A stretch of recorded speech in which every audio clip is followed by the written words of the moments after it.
Bonsoir, mesdames et messieurs, qui êtes à l'écoute sur la web diffusion audio. Alors, avant de débuter nos travaux, je vous invite à m'accompagner dans un mot de recueillement. Nous voici assemblés pour adopter des règlements destinés à faire le bien et la prospérité de notre arrondissement. Qu'il nous soit donné d'observer dans nos délibérations des principes de la charité, de ne désirer que ce qui est conforme à une société juste et équitable, de rechercher le bien avec prudence, de le connaître avec certitude et de l'accomplir parfaitement pour le bonheur de notre arrondissement et de nos concitoyennes et concitoyens. Merci. Alors, 10.02, adoption de l'ordre du jour. Alors, je propose, appuyé de M.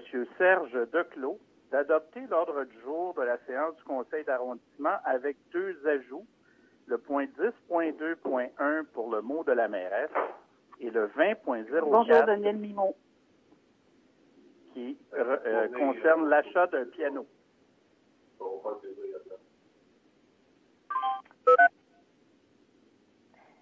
10.03, période de questions du public.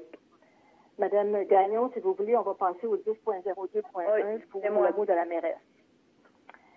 Alors, collègues du Conseil, mesdames et messieurs, avant de débuter cette séance du Conseil, un mot sur la crise sanitaire mondiale qui bouleverse nos vies. Dans ce contexte sans précédent, je souhaiterais livrer aujourd'hui un message d'espoir. La crise actuelle montre qu'il est possible d'affronter une grande menace en déployant d'imposants moyens mis à notre disposition.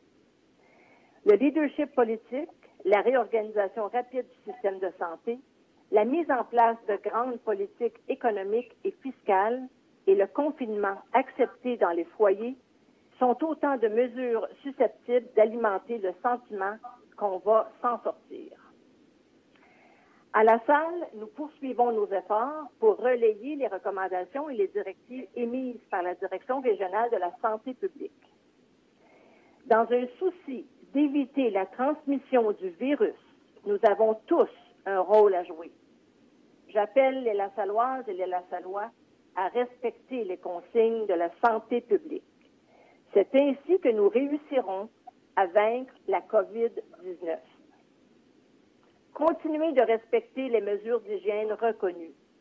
Toussez dans votre coude, jetez vos mouchoirs, lavez vos mains, gardez une distance de 2 mètres avec les autres et restez à la maison. Bien qu'elle infecte des gens de tous âges, la COVID-19 présente un taux de décès beaucoup plus élevé chez les personnes de 70 ans et plus.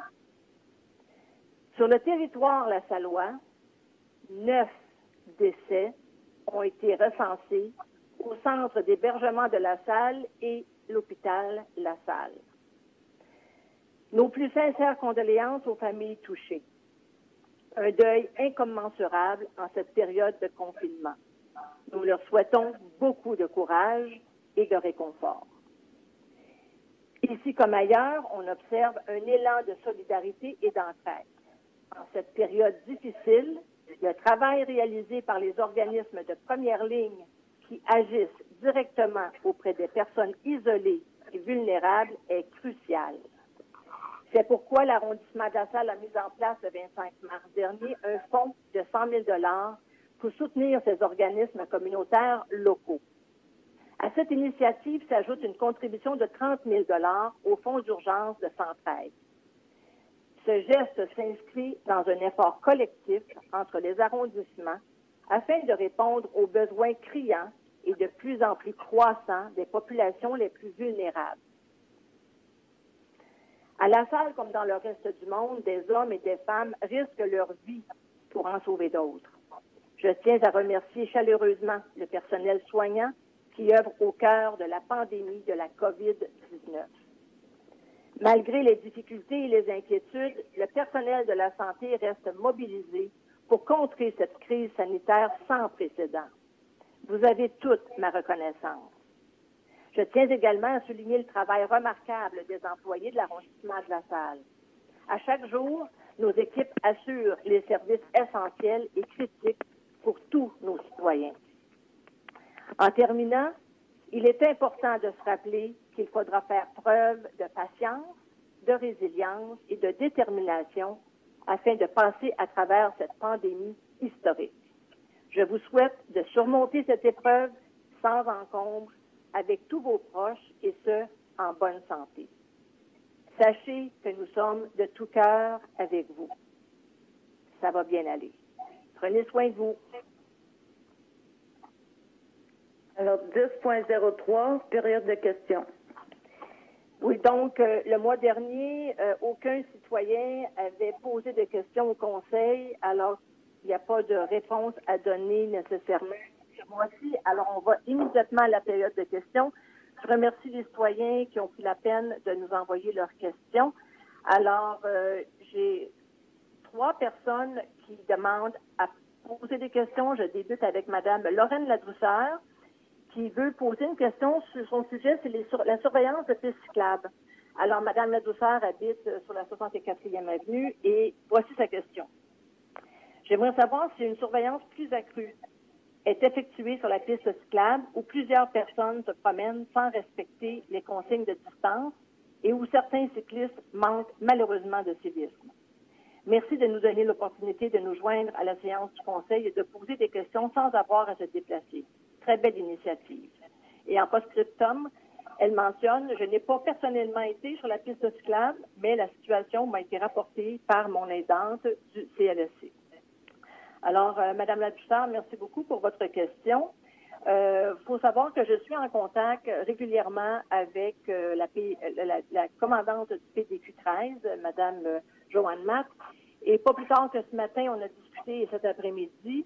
Elle m'a confirmé qu'il y a une voiture d'autopatrouille qui est vraiment confinée à faire que de la surveillance dans nos parcs de tout l'arrondissement et le long de la piste cyclable. Et on a convenu aussi aujourd'hui, avec mes collègues du Conseil, de devancer la surveillance avec nos cadets policiers à vélo. Donc, on va mettre sur pied rapidement, avec la commandante, des effectifs sur la route pour venir en renfort à l'autopatrouille qui fait déjà de la patrouille, mais qui ne peut pas être partout en même temps sur le territoire. J'en profite pour encore une fois appeler les citoyennes qui utilisent les trottoirs, la voie cyclable, les pistes piétonnes, de vraiment respecter le 2 mètres entre les étrangers. C'est la meilleure protection que vous pouvez vous donner et vous donner aux autres aussi. J'y vais avec la deuxième question de Raphaël Rousse, qui habite sur la rue Édouard. Et sa question, c'est sur le respect des interdictions de stationnement. Alors, la question est comme ceci. Considérant la situation actuelle liée à la COVID-19 et au confinement obligatoire des gens, est-il tenu de respecter les interdictions de stationnement qui seront en vigueur à partir du 16 avril 2020? Alors, la réponse, écoutez, notre signalisation, oui, est jusqu'au 16 avril, mais les dates ont été repoussées au 1er mai pour tout le territoire de la ville de Montréal. Alors, on va reviser ça au fur et à mesure. Mais jusqu'au 1er mai, actuellement, les interdictions de stationner sont levées et vous pouvez stationner des deux côtés de la rue. Troisième personne, c'est Mme Michelle Delisle-Boutin de la rue Georges qui a une question posée sur l'état d'une demande d'ajout de panneaux arrêt. Alors, Madame Delisle-Boutin, il va comme ceci. J'ai transmis une requête via le site Internet de la Ville de Montréal à la mi-février afin de faire la demande d'un ajout de panneaux d'arrêt sur la rue Georges au coin de la 6e avenue ou de la 7e avenue. Je demeure au 7681 rue Georges et je peux constater au quotidien que les véhicules roulent très vite sur ma rue, particulièrement lorsqu'ils arrivent du boulevard Champlain, puisqu'aucun panneau d'arrêt ne peut les ralentir. Je me doute bien qu'une telle demande prend du temps et dans le contexte actuel, je présume que vous procédez d'abord aux situations urgentes. Mais d'autant plus dans le contexte actuel où les gens sortent pour prendre des marches, je suis à même de voir que le nombre de piétons est plus important et que tous bénéficieraient de l'ajout d'un panneau d'arrêt. J'ai 2 jeunes enfants et nous sortons souvent à pied ou à vélo. et je ne me sens pas toujours en sécurité en tant que piéton. Nous faisons le choix de laisser souvent notre véhicule à la maison, mais ce n'est pas toujours évident de traverser la rue Georges en toute sécurité. J'aimerais donc savoir où en est ma demande. Un accusé de réception a été reçu le 14 février. Alors, Madame Débile Boutin, merci d'avoir pris le temps de nous demander l'état d'avancement de votre dossier. Vous avez raison. On est en période de la COVID-19 et toutes les réunions de comité ne font pas partie des mesures d'urgence. Donc, le comité de circulation, parce qu'une demande comme la vôtre est toujours référée au comité de circulation pour étude des rapports. Alors, dans la portion études, c'est qu'on fait des relevés pour s'assurer, pour en fait définir exactement le pourcentage de gens qui la vitesse sur la rue avant d'instaurer une nouvelle signalisation. On fait toujours ça pour toutes les demandes parce qu'on en a beaucoup de demandes d'ajout d'arrêt et ça doit être motivé et justifié. Autrement, ça devient une fausse sécurité. Donc, pour votre demande, la demande est dans la machine. Mais, malheureusement, la semaine dernière, il devait y avoir un comité de circulation. Le comité de circulation n'a pas eu lieu. Et je vais demander à ce stade-ci de Mme Christiane Sirène de compléter par ma réponse. Mme Christiane Sirène, qui est directrice des travaux publics et qui siège aussi au comité de circulation. Mme Sirène, vous êtes en ligne? Oui, merci, Mme Barbe. En effet, cette demande-là va être traitée par le comité de circulation. On doit faire des mesures de vitesse pour valider la vitesse sur la rue Georges. Et ces mesures-là ne peuvent pas être faites avant que nous ayons une température de 5-6 degrés la nuit. Donc, on ne fait aucune mesure de vitesse avant le mois de mai. Et il faut que la situation soit revenue à la normale, c'est-à-dire que ça nous prend des véhicules sur la route. Sinon, nous aurons des données faussées lorsque nous allons lire la vitesse. Donc, il va falloir faire les mesures de vitesse et les évaluations visuelles, les inspections, une fois que toute la situation exceptionnelle que l'on vit va revenir à la normale. Merci beaucoup, Mme Sirène. Le troisième citoyen, c'est M. Francisco Moreno, qui a un préambule, je le lis, « Je vois que nos fruits de la lutte pour la web diffusion à la salle aujourd'hui ». Alors, sa première question, c'est sur le point 20.01 de notre ordre du jour. Vous comprendrez un peu plus tard quand on fera la lecture de cette résolution. Alors, M. Moreno pose la question, où sont les lots A, C, D, E et F à la salle pour que tout le monde comprenne? Alors, en fait, ce ne sont pas des terrains, mais il s'agit ici de donner un contrat à une entreprise qui fait du revêtement. Alors, donc, c'est du marquage au sol. Pour effectuer du marquage au sol, on a choisi de diviser l'arrondissement en différents lots. Donc, pour qu'il y ait que ce soit ouvert, nos soumissions soient ouvertes disponibles pour un plus grand nombre de soumissionnaires. Donc, quand on parle des lots A, C, D, E et F, ce ne sont pas des terrains, mais plutôt des portions de la salle. Alors, quand les soumissionnaires viennent, ils peuvent soumissionner pour un, pour deux ou pour tous les lots. Mais ce n'est pas des terrains, c'est vraiment qu'on a divisé l'arrondissement par district pour permettre un plus grand nombre de soumissionnaires. La deuxième question de M. Moreno, c'est sur les points 40.04, 40.05, 40.06 et 40.07. Sa question, c'est vous autorisez plusieurs projets des édifices. Combien de condos sont en total? Alors, au 40.04, vous allez vous en rendre compte quand on va en faire la lecture. Il s'agit d'une modification réglementaire qui n'a aucun impact sur les condos. Il s'agit de la construction de salles à déchets ou de chambres à déchets réfrigérées à l'intérieur de bâtiments. Donc, c'est une réglementation qui existe pour des commerces, mais c'est pas pour une nouvelle construction de projet. Le 40.05, on va le lire tantôt. C'est pour le CrossFit, la salle. Ça n'a aucun impact sur les condos non plus. Il s'agit de l'installation d'un CrossFit dans un local vacant depuis des années sur la rue de Thierry. Donc, c'est un changement d'usage. Il n'y a pas d'impact sur les condos. Le 4006, ça porte en fait sur le remplacement du revêtement d'un lieu de culte. Alors, ça non plus, ça n'a aucun impact sur les condos. Et le 4007, comme c'est précisé, c'est 22 logements pour le 4007. M. Moreno avait une troisième question. C'est un panneau de signalisation. En fait, M. Moreno nous donne un point d'information. Il nous informe qu'au 116 rue Orchard, le panneau a été arraché. Alors, les autobus ont la misère à faire le tour. Alors, il a joint une photo. Alors, merci, M. Moreno, de nous donner cette information-là. Et soyez sans crainte que Mme Sirène, qui est présente avec nous sur le téléphone, prend note du 116 rue Orchard pour que le panneau soit réinstallé. Alors, ça met fin à la période de questions, Mme Gagnon. Alors, 10.04, félicitations, 55e anniversaire de mariage. Oui, appuyé de Mme Laura Palestini. Je propose que le Conseil offre ses plus sincères félicitations et meilleurs vœux à Mme Anna Pietrantonio et M. Francesco Pietantrolo, qui célèbrent leur 55e anniversaire de mariage, et que les souvenirs heureux que vous évoquez après 55 ans de vie commune vous soient autant de promesses de bonheur pour l'avenir. Condoléances, 10.05, décès de M. Ladouceur. Appuyé de Mme Manon Barbe, je propose d'offrir les plus sincères condoléances du Conseil à la famille de M. Gaston Ladouceur à la suite de son décès. 10.06, condoléances aux familles éprouvées. Oui, attendu que la pandémie provoquée par le nouveau coronavirus a fait près de 50 000 morts dans le monde depuis son apparition en décembre en Chine, selon un bilan établi à partir de sources officielles.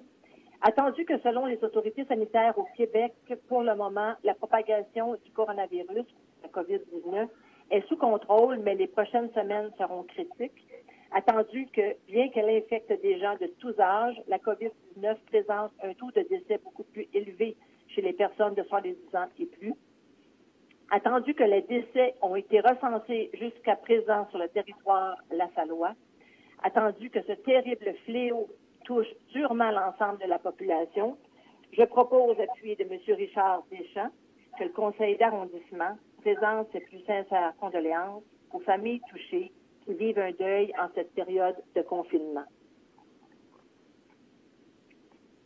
10.07, approbation des procès-verbaux. Appuyé de M. Richard Deschamps, je propose d'approuver les procès-verbaux de la séance ordinaire du Conseil d'arrondissement tenue le 2 mars 2020 et les séances extraordinaires du 9 et 27 mars 2020. 10.08, dépôt du compte-rendu du CCU.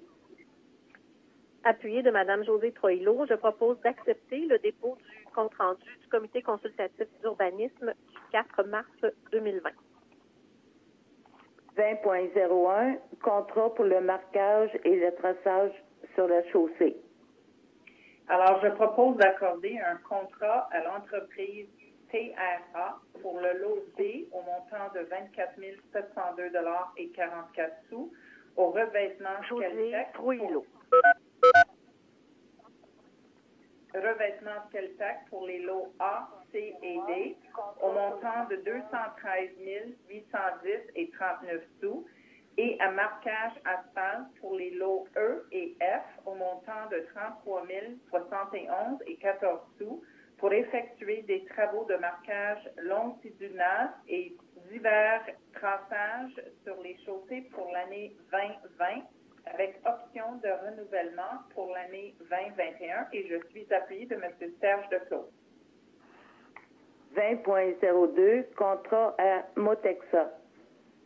Appuyé de Mme Nancy Blanchet, je propose d'accorder un contrat de 325 448 et 24 sous à Motexa pour l'installation de mobilier urbain dans le parc riverain pour une dépense totale de 450 493 et 6 sous, taxes, contingences et incidences incluses. 20.03, contrat à Ramcao Construction. Alors, je propose d'accorder un contrat de 206 037 et 50 sous à Ramcan Construction pour des travaux de trottoirs, bordures, terre-pleins centraux, îlots et murets de soutènement pour une dépense totale de 220 460 13 sous, taxes, contingences et incidences incluses, appuyé de Mme Laura Palestini. 30.01, service de l'escouade de mobilité. Il y a un ajout en 2004. 20.04.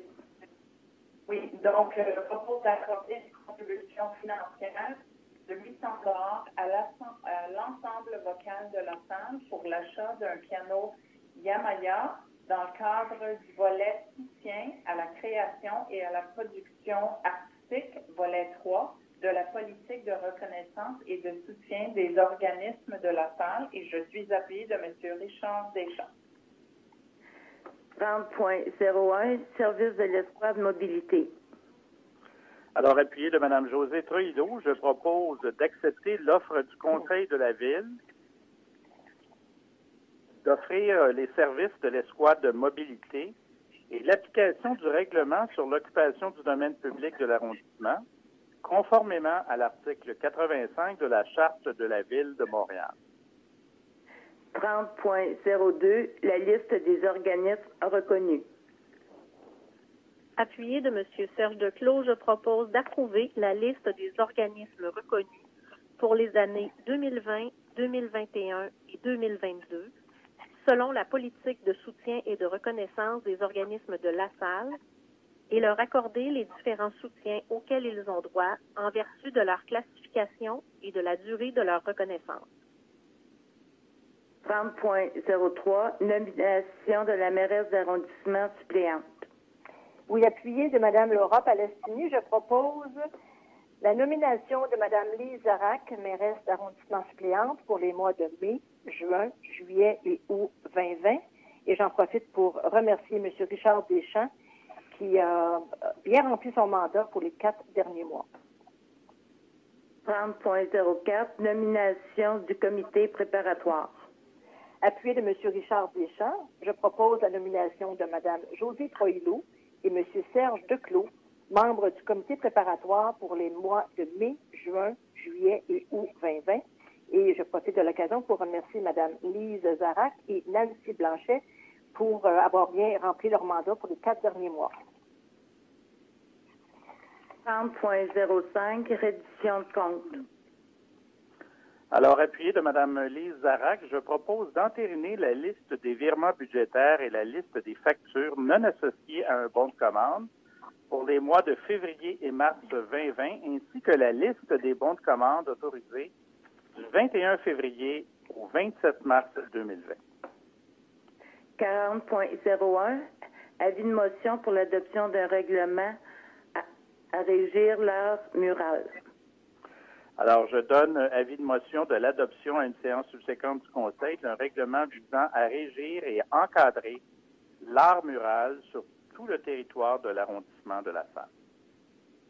40.02, présentation du règlement. Alors, appuyé de Mme Nancy Blanchet, je propose de présenter et de déposer électroniquement un projet de règlement visant la promotion de la culture, des loisirs et de l'art public en permettant l'art mural à la salle dans le respect d'encadrements précis. 40.03, avis de motion pour l'adoption d'un règlement amendant le règlement 2193. Alors, je donne avis de motion de l'adoption à une séance subséquente du Conseil d'un règlement amendant le règlement numéro 2193 concernant la garde, l'entreposage et le maintien de déchets de certains établissements commerciaux afin de modifier certaines normes. 40.04, présentation du règlement. Je propose de présenter et déposer électroniquement un amendement visant à moderniser et à simplifier la réglementation en vigueur tout en conservant des exigences entourant l'aménagement de chambres de déchets pour certains établissements commerciaux afin de limiter les nuisances pouvant être occasionnées par la garde, l'entreposage et le maintien de déchets. Et je suis appuyée de Mme Nancy Blanchet. 40.05, PPC-moi-20 sur la rue Thierry. Appuyé de M. Serge Leclos, je propose d'adopter avec condition, en vertu du règlement numéro LAS 0041 sur les PP-CMOI, le second projet de résolution PP20 visant à autoriser sur les lots numéros 1501034 et 1501120 sur la rue Thierry, l'occupation d'une partie du bâtiment d'une superficie maximale de 527 mètres carrés à des fins de centre de conditionnement physique et de musculation. 40.06, PPC-MOI-19 sur la rue Herly. Je propose d'adopter en vertu du règlement numéro LAS-0041 sur les PPC-MOI le second projet de résolution PP19 visant à autoriser sur le lot numéro 1 451 151, angle Herly et 80e avenue, le changement d'usage et l'agrandissement d'un bâtiment commercial. Et je suis appuyée de Mme Lise Zarac. 40.07, PPC-MOI PP-18, construction sur le boulevard Shevchenko. Je propose d'adopter en vertu du règlement numéro LAS-0041 sur les PPC-MOI le second projet de résolution PP18 visant à autoriser sur le lot numéro 1 500 619, boulevard Shevchenko, la construction d'un bâtiment multifamilial de 22 logements et je suis appuyée de M. Serge Leclos. On arrive maintenant au plan d'implantation et d'intégration architecturale. Appuyée de Mme Josée Troilot, je propose de regrouper les points 40.08 à 40.11 inclusivement pour adoption. Et toujours appuyée de Mme Josée Troilot, je propose d'adopter les points 40.08 à 40.11 inclusivement. 40.12, certificat d'occupation du domaine public. Alors, je propose d'entériner la délivrance des certificats d'occupation du domaine public par la direction de 1202 36 30 17 l'aménagement urbain et des services aux entreprises pour les mois de février 2020 et je suis appuyée de Josée Troilot. 40.13, espace de stationnement réservé. Alors, je propose d'autoriser l'ajout de 2 espaces de stationnement réservés pour personnes handicapées devant le 1029 90e avenue et devant le 587 avenue La Charité. Et je suis appuyée de Mme Lise Zarac. 50.01, décision déléguée des ressources humaines. Appuyée de Mme Laura Palestini, je propose d'entériner la décision d'aménagement temporaire des horaires de travail pour les fonctionnaires municipaux col blanc permanents et auxiliaires, à l'exclusion des fonctionnaires auxiliaires bandeurs et fonctionnaires permanents ou fonctionnaires auxiliaires qui occupent des postes critiques de l'arrondissement de La Salle. Alors ça, c'était le 50.02. Je reviens au 50.01, décision déléguée. Merci. Appuyé de Mme Nancy Blanchet, je propose d'entériner les décisions déléguées soumises par la Division des ressources humaines de la direction d'arrondissement. L'ordre du jour étant épuisé, je propose la levée de la séance, appuyée de Mme Lise Zarac. Je vous souhaite, prenez bien soin de vous, ça va bien aller. Bonne soirée.